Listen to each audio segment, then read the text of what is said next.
আসসালামু আলাইকুম রহমতুল্লাহি ওবরকাতুহু। সম্মানিত দর্শক, আমেরিকার সঙ্গে বাংলাদেশের যে সম্পর্ক, বহুমাত্রিক সম্পর্ক, এটি জটিল থেকে জটিলতর হয়ে পড়েছে। সরকার হিসেবে আওয়ামী লীগের সঙ্গে আমেরিকার যে সম্পর্ক, এটি ছিল বলতে গেলে নানা রকম জটিলতায় পরিপূর্ণ।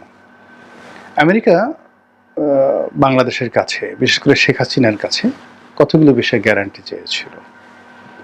সেই গ্যারান্টির মধ্যে ব্যবসা বাণিজ্য ছিল, তারপরে বোয়িং বিমান বিক্রির একটা ধান্দা ছিল, এবং আওয়ামী লীগকে চাপে ফেলে এখানে বোয়িং বিক্রি করার জন্য বোয়িংয়ের শীর্ষ কর্মকর্তারা তখন বাংলাদেশে এসেছিলেন, এবং মিস্টার পিটার ডিহাস তাদেরকে নিয়ে ওই সময়টাতে সেই নির্বাচনের আগে বিমানের বোর্ড অফ ডিরেক্টরদের সাথে বা চেয়ারম্যানের সঙ্গে দেখা করেছিলেন।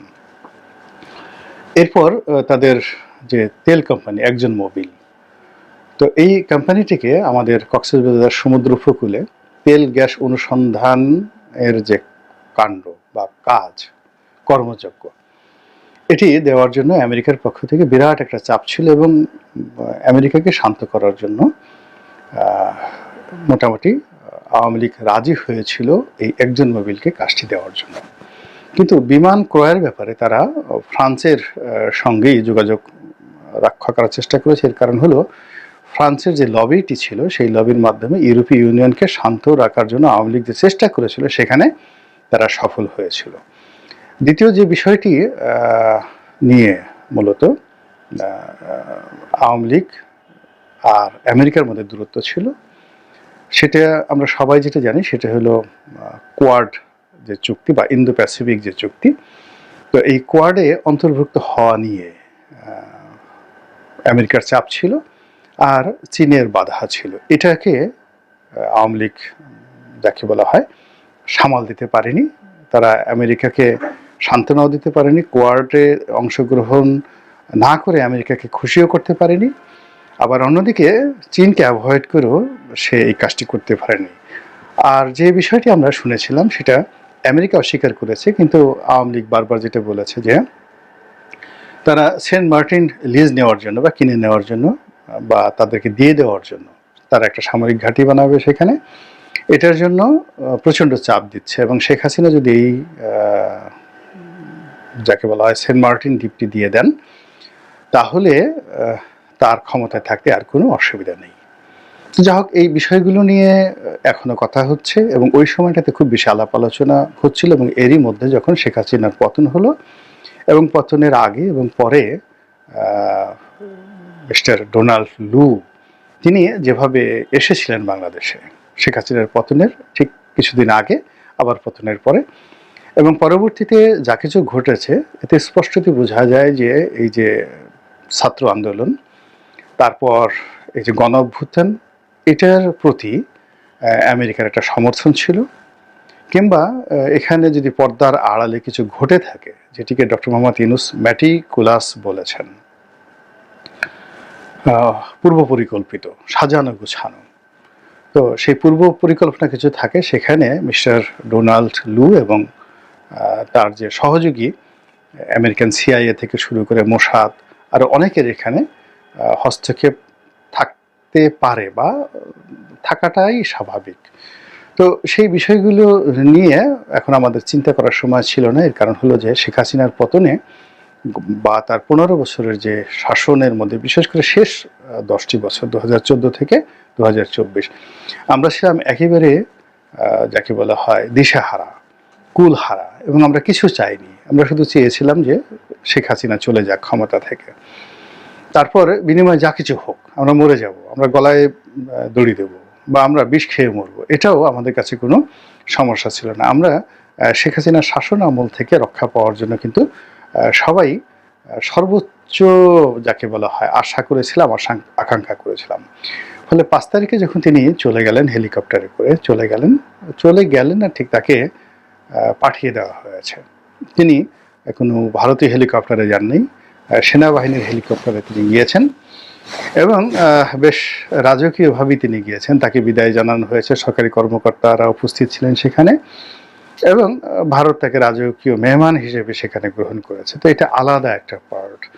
তো তিনি চলে গিয়েছেন, তার লোকজন পালিয়ে গেল, গণভবন খালি, এবং আমরা সেদিন সেই বিজয়ের আনন্দে এতটা উদ্বেলিত ছিলাম যে আমাদের পেছনে কি হচ্ছে, সামনে কি হচ্ছে, বা আগামী দিনগুলোতে কি হবে, এই সকল বিষয়াদি নিয়ে মূলত পুরো মানে আগস্ট মাস 25 দিন ধরে আমরা কোনো চিন্তা ভাবনা করার সময় কিন্তু আমরা হয়নি। আমরা খুবই আনন্দিত ছিলাম।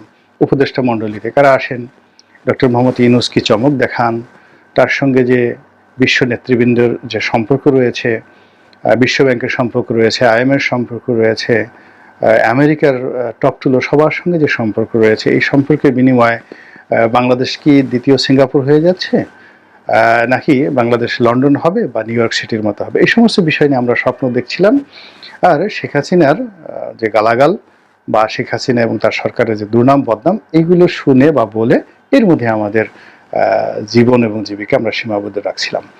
কিন্তু আগস্টের পর যখন সেপ্টেম্বর মাস এলো, এর থেকে ধীরে ধীরে অনেকগুলো সমস্যা আমাদের জীবনে আসতে শুরু করলো, এবং আমাদের যে স্বপ্ন ধীরে ধীরে দুঃস্বপ্নে পরিণত হলো। এখন হতাশা, অস্থিরতা এবং অনিশ্চয়তা আমাদের এই 18 কোটি মানুষের মধ্যে এমনভাবে বিস্তার লাভ করেছে যে এখন এই সমাজে সত্যিকার অর্থে হ্যাপি মানুষ বলতে কেউ নেই। যেমন আব্দুল আল মিন্টু সাহেব, তিনি যখন অনেক দিন পরে শিকদার গ্রুপের কবল থেকে তার যে ব্যাংকটি, ন্যাশনাল ব্যাংক, তিনি উদ্ধার করলেন, হি ওয়াজ হ্যাপিয়েস্ট ম্যান। তারপরে যখন তিনি সেই ব্যাংকের চেয়ারম্যান হলেন, অ্যানাদার হ্যাপিয়েস্ট মোমেন্ট।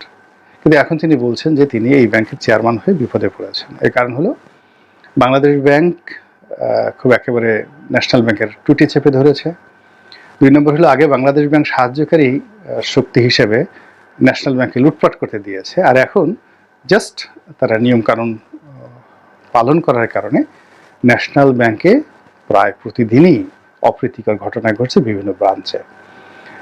একইভাবে এসআলএমের যে ব্যাংকগুলো ছিল, সেই ব্যাংকগুলো আওয়ামী লীগ আমলে বাংলাদেশ ব্যাংক থেকে টাকা ছাপিয়ে 2 নম্বরই করে তার সেগুলো চালিয়ে যাওয়া হচ্ছে। কিন্তু এখন কি হলো, এখন যা কিছু হচ্ছে তাতে লক্ষ লক্ষ মানুষের স্বপ্নভঙ্গ, ভয়, আতঙ্ক এবং তাদের যে আমানত, সে আমানত নিয়ে রীতিমতো ত্রাহি ত্রাহি অবস্থা, ব্যবসা বাণিজ্য থেকে শুরু করে আরও অনেক কিছু।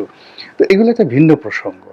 তো আমি যেটা বলতে চাচ্ছি যে এ সকল সমস্যার কবলে পড়ে মূলত যিনি প্রধান উপদেষ্টা রয়েছেন তিনি থেকে শুরু করে একেবারে গ্রামের যে খেয়াঘাটের মাঝি, আমাদের কারোর মধ্যেই এখন আর আনন্দ নেই।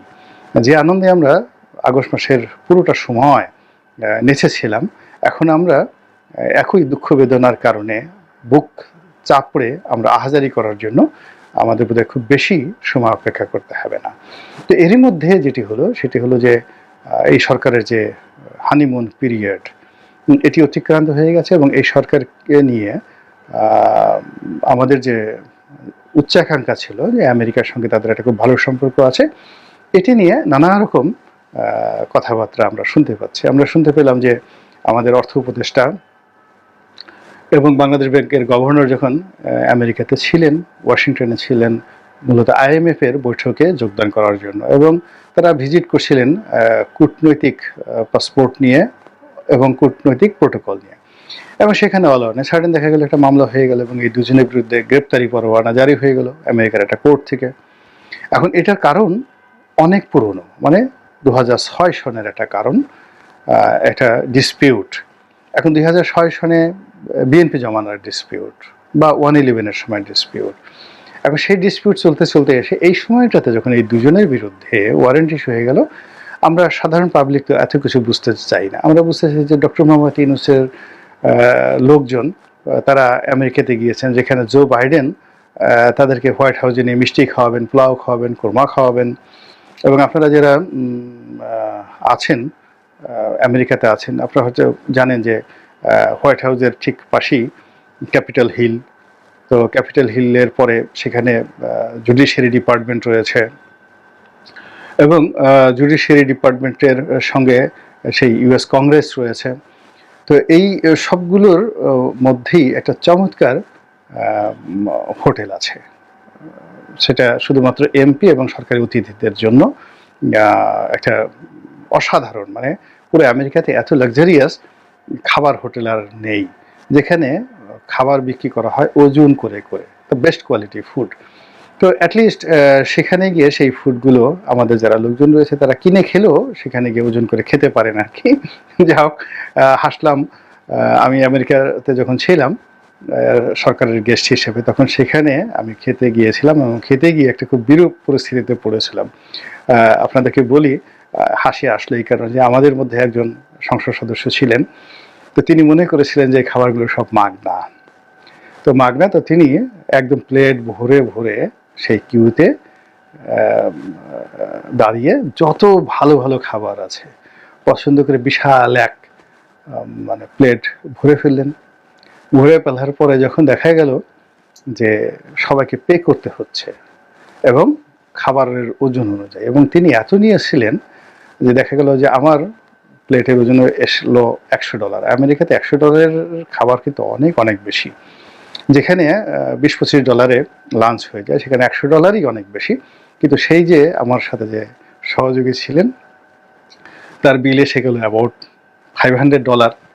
এখন তিনি না পারেন মানে বলতে, না পারেন খাবার রাখতে, মানে সে যে কী যে একটা বিশ্রী অবস্থা। তো ওটা মনে করে আমার এই মুহূর্তে একটা হাসি এলো আর কি, যে সেই হোটেলে নিয়েও অ্যাটলিস্ট এই দুজনকে যদি একটু খাওয়ানো হতো সরকারের পক্ষ থেকে, তা না করে ওয়ারেন্টি ইস্যু হলো, এবং এটা আমাদের বাংলাদেশে একটা কিন্তু নিদারুণ একটা বিরূপ পরিস্থিতি তৈরি করেছে।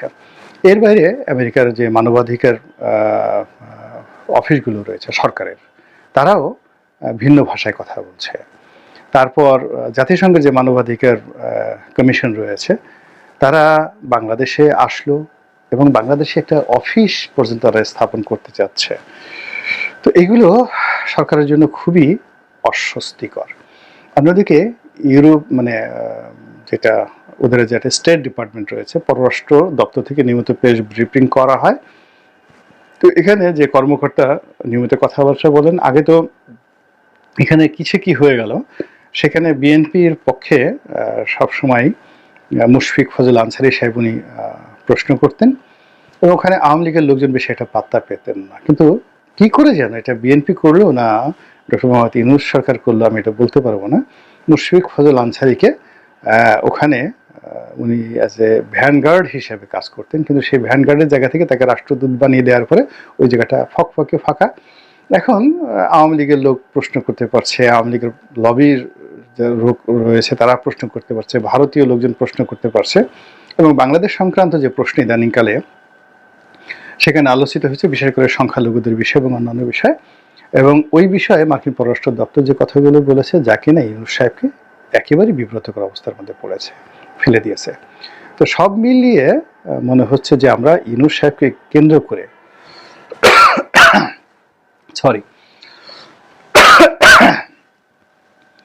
তো আমরা সব মিলিয়ে ইউনূস সাহেবকে কেন্দ্র করে যে আমাদের আশা ছিল, ভরসা ছিল, বা ইউনূস সাহেবের সরকারের যে একটা ট্রেন ছিল, সেই ট্রেনের যে গতি, সেই গতিটা ইদানিংকালে স্লথ হয়ে পড়েছে।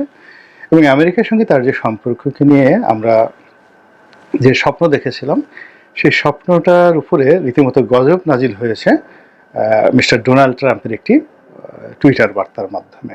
ধরে নেওয়া হয় যে 5 তারিখে যে নির্বাচন হয়েছে, সেই নির্বাচনে ডোনাল্ড ট্রাম্প যদি বিজয়ী হয়ে যান, তাহলে সেই টুইট বার্তাকে কেন্দ্র করে ডোনাল্ড ট্রাম্পের যে মন মানসিকতা, এটি ডক্টর মোহাম্মদ ইউনূসের জন্য একটা বিরাট বোঝা হয়ে দাঁড়াবে। এবং যদি তিনি নাও হন, কমলা হ্যারিসও যদি হন, তবুও ইউনূস সরকারের সঙ্গে আমেরিকার সরকারের যে সম্পর্কটা আমরা যেভাবে আলোচনা করেছিলাম, আমরা যেভাবে আশা করেছিলাম, স্বপ্ন দেখেছিলাম, সেইভাবে যে হচ্ছে না, এবং এটা যে ধীরে ধীরে ধীরে ধীরে বুমেরাং হয়ে যাচ্ছে, এটি স্পষ্ট হয়ে যাচ্ছে। আল্লাহ ভালো জানেন। আল্লাহ আমাদের